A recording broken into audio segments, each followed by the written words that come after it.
আল্লাহ রাব্বুল ইজ্জাত ওয়াল জালাল লূত আলাইহিস সালামের পরে এখন আদ জাতির কথা বললেন।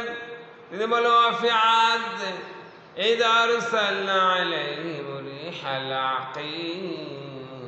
নিদর্শন রয়েছে আদের কাহিনীতে, যখন আমরা তাদের উপরে প্রেরিত করেছিলাম অসংখ্য ঝঞ্ঝা বায়ু, বাতাস, ঝড় তুফান।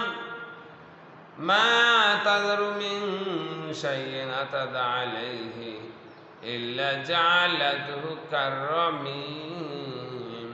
এটা যার উপর দিয়ে প্রেরিত হয়েছিল তাকে খড়কুটোর মতো চূর্ণ বিচ্ছিন্ন করে দিয়েছিল।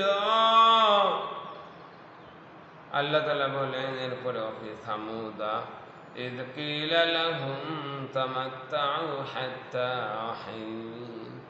নিদর্শন সামুদ কাহিনীতে যখন তাদের বলা হয় তোমরা কিছুকাল ভোগ করো না, ফাতাউ আন আমরি রাব্বিহিম ফাআখাযাতহুমুস সাইহাতু ওয়া হুম ইয়ানজুরুন। অতঃপর তারা তাদের প্রতিপালকের আদেশ অমান্য করল, ফলে মহানিনা তাদেরকে পাকড়াও করলো যা তারা দেখছিল।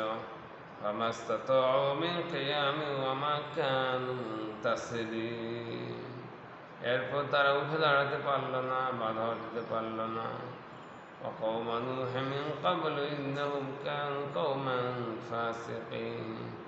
তাদের পূর্বে আমরা ধ্বংস করেছিলাম নূহের কওমকে, যারা ছিল পাপাচারী সম্প্রদায়।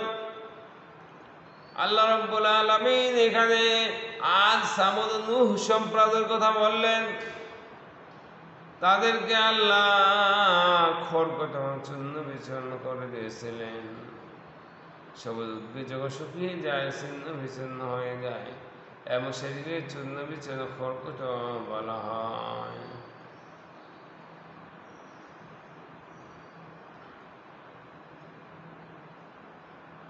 আল্লাহ তাআলা আমাদেরকে এই সমস্ত আযাব থেকে রক্ষা পাওয়ার তৌফিক দান করুন।